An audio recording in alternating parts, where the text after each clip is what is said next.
2 Samuel, chapitre 6. David rassembla encore toute l'élite d'Israël, au nombre de 30 000 hommes. Et David, avec tout le peuple qui était auprès de lui, se mit en marche depuis Baal et Juda, pour faire monter de là l'arche de Dieu, devant laquelle est invoqué le nom de l'Éternel des armées qui réside entre les chérubins au-dessus de l'arche. Ils mirent sur un char neuf l'arche de Dieu, et l'emportèrent de la maison d'Abinadab sur la colline.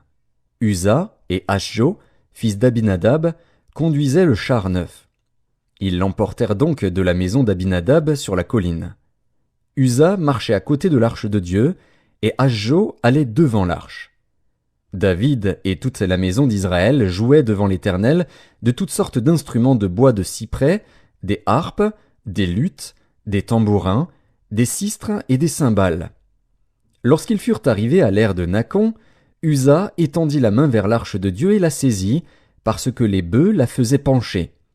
La colère de l'Éternel s'enflamma contre Uza, et Dieu le frappa sur place à cause de sa faute. Uza mourut là, près de l'arche de Dieu.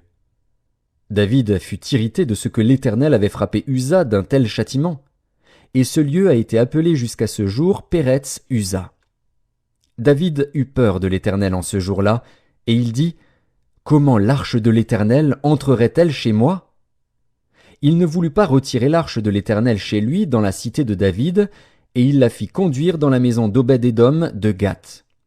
L'arche de l'Éternel resta 3 mois dans la maison d'Obed-Édom de Gath, et l'Éternel bénit Obed-Édom et toute sa maison.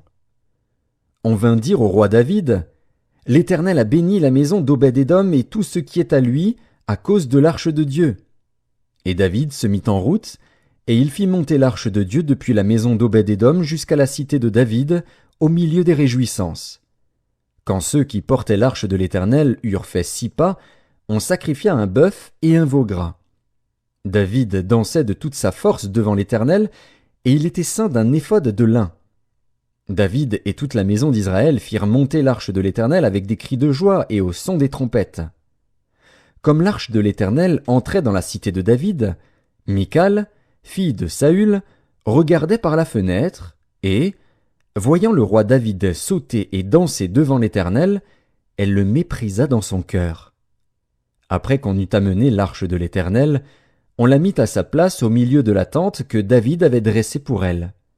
Et David offrit devant l'Éternel des holocaustes et des sacrifices d'action de grâce.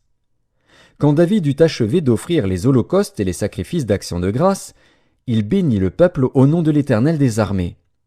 Puis il distribua à tout le peuple, à toute la multitude d'Israël, hommes et femmes, à chacun un pain, une portion de viande et un gâteau de raisin. Et tout le peuple s'en alla, chacun dans sa maison.